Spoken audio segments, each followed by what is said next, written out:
নমিমা আসান বিবির চরণে তোমার মুশকিল আসান করি বলি বারবার তোমার মাহাত্ম কথা করিয়েতে প্রচার পাঁচালী রচিব এবে বাসনা আমারে করুণা কর করি নিবেদন মুশকিল আসান কর ধরেছি চরণ বামন হয়ে আশা করি পর্বত লঙ্ঘিতে বামন হয়ে চাই চাঁদকে ধরিতে জোনাকি হইয়া চাই বন আলোকিতে পতঙ্গ হইয়া চাই সমুদ্র শুষিতে কলম ভাঙিয়া যায় নামটি লিখিতে তবু ইচ্ছা হয় পাঁচালী রচিতে আঁকিতে পারিক যেন মহিমার ছবি পুরাও আশা মম উপ আসান বিবি তোমার চরণে নমি কোটিবার মুশকিল আসান করো কামনা আমার শূন্য সব হাত জুড়ি ভক্তি সহকারে আসান বিবির কথা বলি সবাকারে পূর্বদেশে পূর্বকালে ইশাখা নামেতে বাদশাহ ছিলেন এক সমুদ্র কূলেতে প্রতাপ প্রবল ছিল ঈশা বড় গুণধাম পালিতেন সমভাবে হিন্দু মুসলমান অত্যাচার অবিচার ছিল না রাজত্বে বাদশার দয়ায় প্রজারা থাকিত সুখেতে কৃষকের খামারে ধান কোধন গোয়ালে শস্যে পূর্ণ ছিল জলাশয়ে শোভিত শতদলে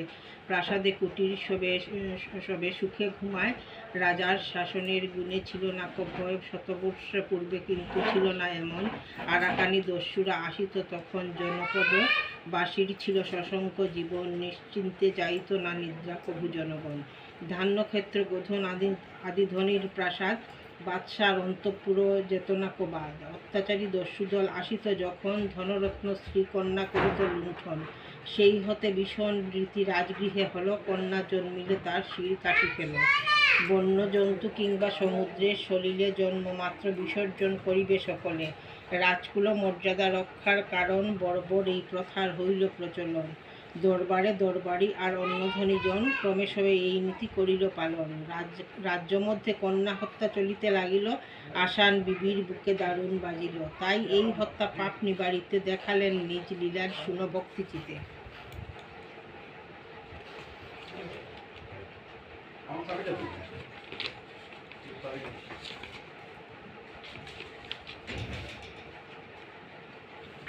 ঈশাখা বাদশাহ 7 পুত্র হইল ভাগ্যগুণে একটিও কন্যা না হইল রূপে গুণে পুত্রগণ ইন্দ্রের সমান জ্যেষ্ঠ পুত্র চাঁদ যেন দয়া মূর্তিমান সর্বগুণ ধাম জ্যেষ্ঠ যৌবনে পড়িল চাঁদের দেখিয়া সবে ধন্য ধন্য কইল মিত্র আমাত্য সাথে বাদশাহ মন্ত্রণা করিয়া যৌবরাজ্যে তাহারে অভিষেক দিয়া মৃগয়া করিতে গেলেন আনন্দিত মনে যাত্রাকালে প্রাসাদে ডাকি প্রজাগণে ঘোষণা করিল ঈশা বলেন তখন আমার আদেশ কহি শুনো সর্বজন রাজকর্মে শ্রান্ত ক্লান্ত কলেবর মৃগয়ার ছলে তাই নিলাম অবসর আমার অসাক্ষাতে সবে চাঁদেরে মানিবে চাঁদের আদেশ সবে নিশ্চয়ই পালিবে একটি আদেশ শুধু বলি ভাই এরপরে চাঁদ খার অধিকার নাই আসন্ন প্রসবা রহিল অন্তঃপুরে চিন্তিত মনে তাই যাই দেশান্তরে পুত্র যদি জন্মে তারে পালিবে যতনে কন্যা হইলে বধিবে তারে দেশের নিয়মে এত বলি রণভেরি বাজাইয়া হরষের সৈন্যদল লয়ে রাজা চলিল প্রবাসে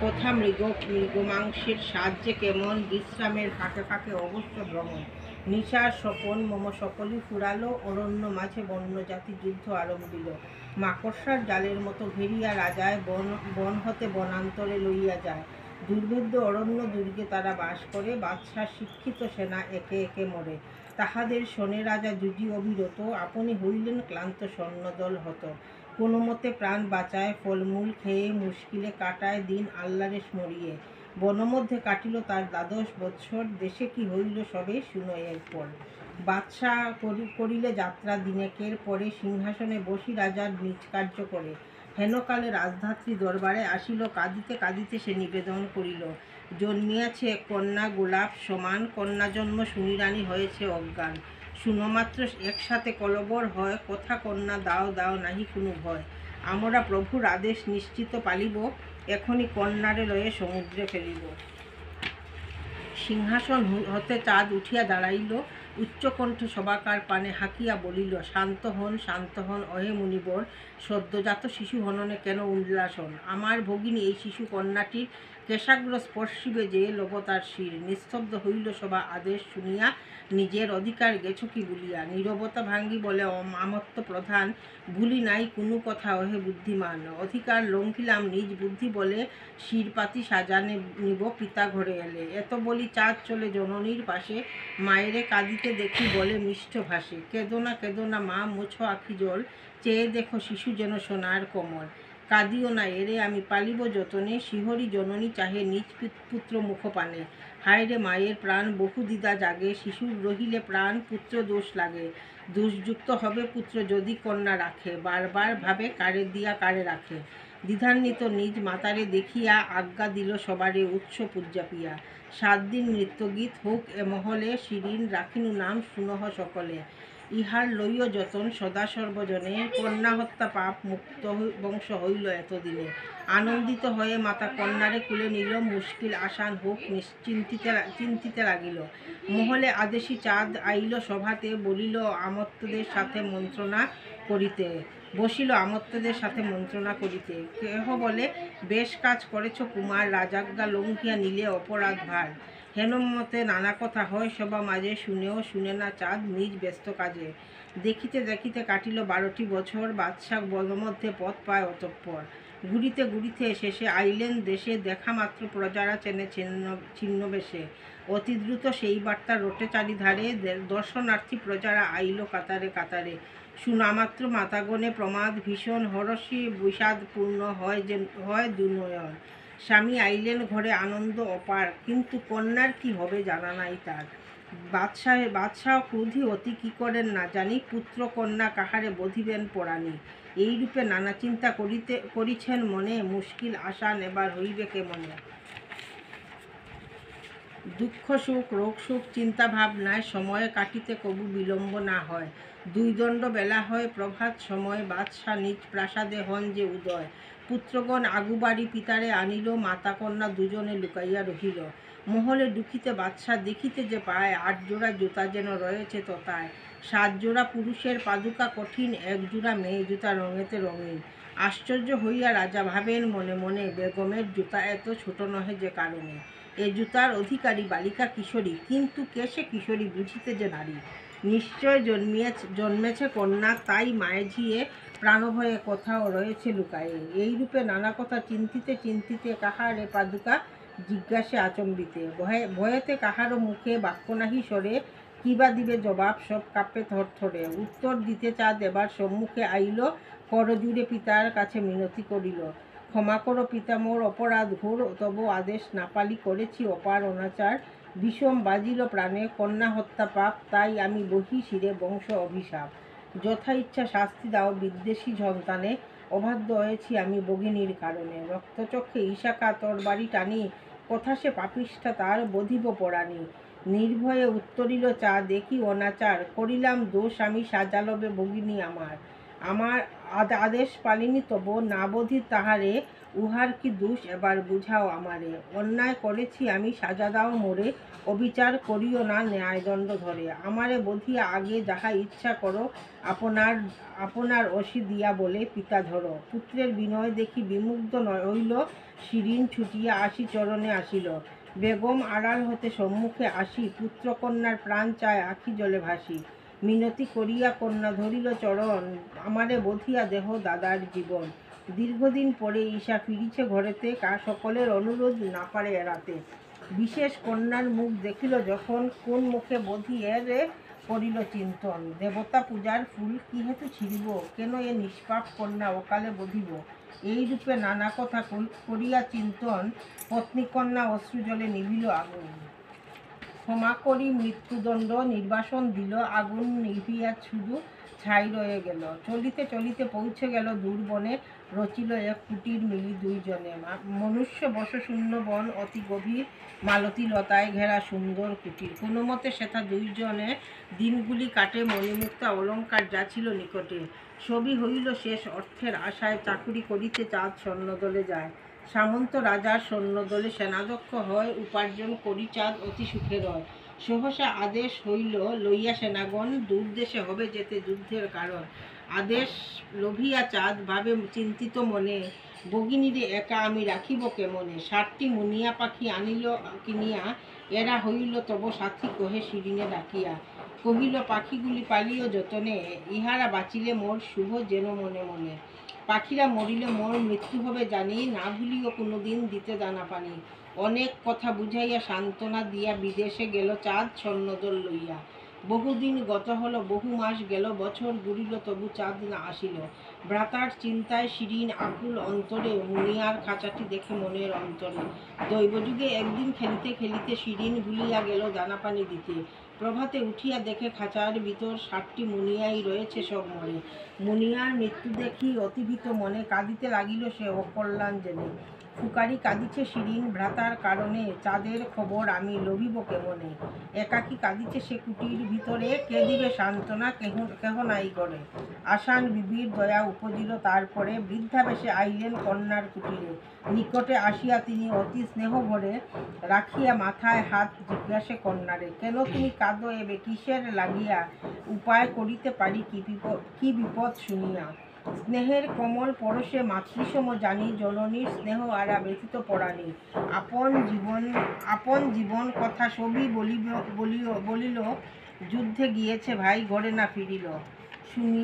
শুনিয়া সকল কথা বৃদ্ধা শেষে কয়, কাঁদিও না কন্যা তোমায় বলিব উপায়। আসান বিবির পূজা কর ভক্তি বরে, মুশকিল আসান লাভ কহিনু তোমারে।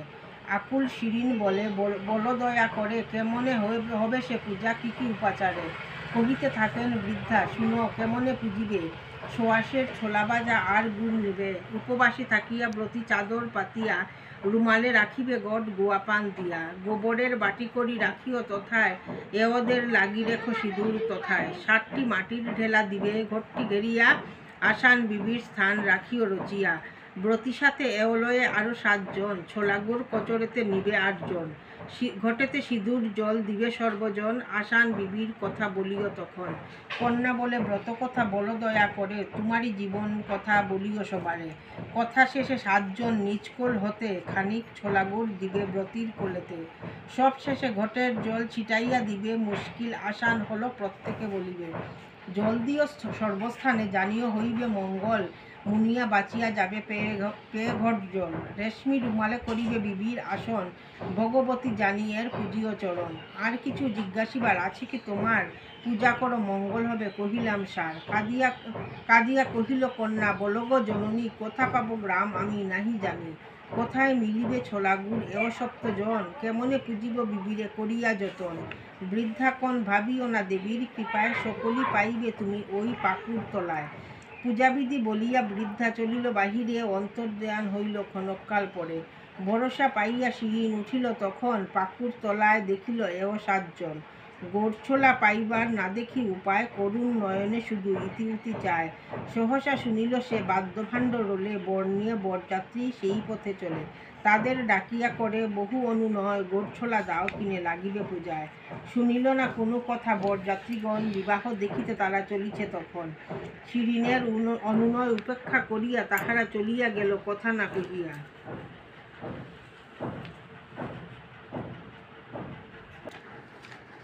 বালিকা কাতর চোখে ইতিউতি চায়, সব লয়ে একদল আসিল সেথায়। শিরিন তাদের কাছে সকলই কহিল, শুনিয়া সকল কথা তাদের মনে দয়া হল। সব যাত্রী একজন গোড়ছোলা আনে, বালিকা সারিল পূজা অতিরিষ্ট মনে। পূজা শেষে ঘট জল ছিটাইয়া দিল, 7টি মুনিয়া পাখি জীবন পাইল। সেথায় আশ্চর্য ঘটে শুনো সর্বজনে, বিবাহের সময়ে বর মরিল ওখানে। সব যাত্রী দাহকালে আশ্চর্য হইল, হঠাৎ সব দেখি নড়িয়া উঠিল। তাহারা আনন্দ করে ফিরিল আবার, কৃতজ্ঞতা প্রকাশিতে কুটির দোয়ার। বরযাত্রী আসে ফিরে গালমন্দ দিতে, শয়তানি করিয়াছে তুক বরকে মারিতে। একসাথে 2 জন আসিল সেথায়, বরের মরণ হেতু একে গাল দে, অন্য কহে ধন্য তুমি ধন্য ধন্য তুমি, অধম সন্তান মোরা তাই তোমারে চিনিনি। কন্যা কহে, শুনো তবে আমি কিছুই জানি না, যাহা ঘটিয়াছে সব তাহারই মহিমা। এত বড়ি হৃষ্টচিত্তে শুনাল তখন, আসান বিবির কথা করিয়া বর্ণন। বরযাত্রী তখনই মানসিক করে, মুশকিল আসান হোক যাই তবে ঘরে। বিবির দয়ায় বর জীবন পাইল, বধূ সাথে তারা জোড়া পূজা দিল। মহানন্দে বাদ্যরোলে ঘরেতে আসিল, বিবাহে জোড়া পূজার প্রচলন হইল। আনন্দে ত্রিগুণ পূজা সব যাত্রী করে, বিবির মহিমা গায়ে ফিরে যায় ঘরে। চাঁদও আসিল ঘরে, যুদ্ধ শেষ করে বিবির কৃপায় পিতা দীর্ঘদিন পরে পুত্রকন্যা দুইজনের ঘরেতে আনিতে পাঠালো পেয়াদা দল বনেতে খুঁজিতে। খুঁজিতে খুঁজিতে তারা বহু দেশ ঘুরে উপস্থিত হইল চাঁদের কুটিরে। পিতার আহ্বান শুনি আনন্দিত মনে কহিল চাঁদ, কহ গিয়া পিতারে যতনে, দেশ হতে কন্যা হত্যা বন্ধু যদি হয়, তবেই ফিরিব ঘরে, করেছি মনশ্চয়। পেয়াদা ফিরিল ঘরে বার্তা করিয়া বহন, পুত্রকন্যা জীবিত আছে করিয়া শ্রবণ। মহানন্দে বাদশা করিলেন প্রচার, কারো ঘরে কন্যা হত্যা হবে না কো আর। সংবাদ শুনিয়া চাঁদ ঘরেতে আসিল, হারানো পুত্রকন্যারে পেয়ে মাতা সুখী হল।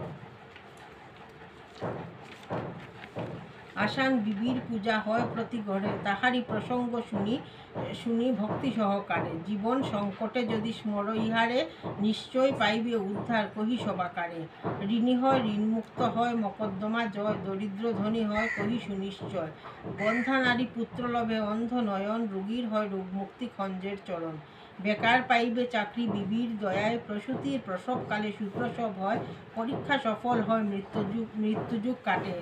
কন্যার বিবাহ হয় সৎপাত্র জোটে, পথ হারা পথ লভে বিপদে পড়িলে, সকলই আসান ঘটে বিবিরে স্মরিলে। গরিবের বন্ধু ইনি দীনদয়াময়ী, ভক্তি বড়ে পুজো এরে যেথা সেথা রহি। নিশ্চয় করুণা কোনা দিবেন সবারে, শুদ্ধ মনে ভক্তি চিতে পুজিবে ইহাকে। জয় জয় জননী গো করি নমস্কার, মুশকিল আসান হলো কহ বারবার।